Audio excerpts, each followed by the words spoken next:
اور اسکیجول جو ہے شادیوں کا اور تقریبات کا جو سرکاری ہوتی ہیں جو سرکاری لوگوں کی ہوتی ہیں ان کا شیڈول منگوا لیتے ہوں گے کہ کس دن کس کی شادی ہے, وہیں سارے لگے ہوں گے. ہم انہی دنوں میں موبائل بھی چوری کریں, ڈکیتی ہمارے, اور مختلف تھانوں سے منگا لیتے ہیں. لائن سے لگی ہوئی ہے بھائی, پورے شہر کی پولیس لگی ہوئی ہے. ابھی ہمارے ہاں صدر وزیر اعظم آتے ہیں یا اور کوئی وی آئی پی, آپ دیکھیں کیا حال ہوتا ہے. تو ہم پولیس پہ تنقید کرتے ہیں, پولیس کو استعمال کرنے کے طریقے پر غور نہیں کرتے. یہ تو ہو نہیں سکتا کہ ہم پولیس پہ تنقید اس لیے کریں کہ وہ کام نہیں کرتی اور ہم خود کام بھی نہ کرنے دیں. اب ذرا یہ دیکھیں کہ سب سے اہم مسئلہ آتا ہے کرپشن کا. ہم کہتے ہیں پولیس کرپٹ ہے, کیوں ہے؟ رشوت لیتی ہے. تو بھئی سرکار دو عالم صلی اللہ علیہ وسلم کے فرامین دیکھ لیں, اللہ کے احکامات دیکھ لیں کہ رشوت لینے والا ہی صرف جہنمی نہیں ہے, جو رشوت لیتا ہے وہی جہنمی نہیں ہے, دینے والا بھی ہے. دیتے کیوں ہیں آپ؟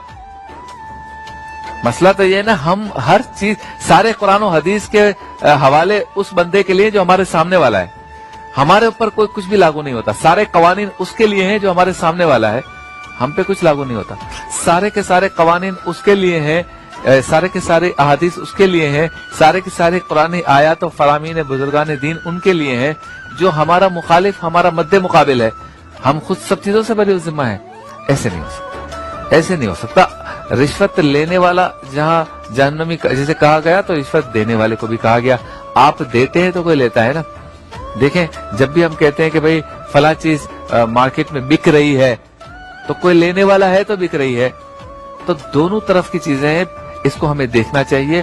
پولیس کی بھی عزت کریں, پولیس بھی عوام کی عزت کرے, پولیس کو رشوت نہ دیں, پولیس بھی رشوت نہ لے, پولیس کو اس کا کام کرنے دیں. یہ جلسے جلوس ریلیاں پروٹوکول وی آئی پیز, گھر بہن کے گھر بھائی کے گھر, میری آفس اس کی آفس, ہوٹل والی گاڑیاں آگے پیچھے ٹشن, یہ سب بند کریں گے تو پولیس کام کر سکے گی. آپ سے ملاقات ہوتی ہے مختصر سے وقفے کے بعد.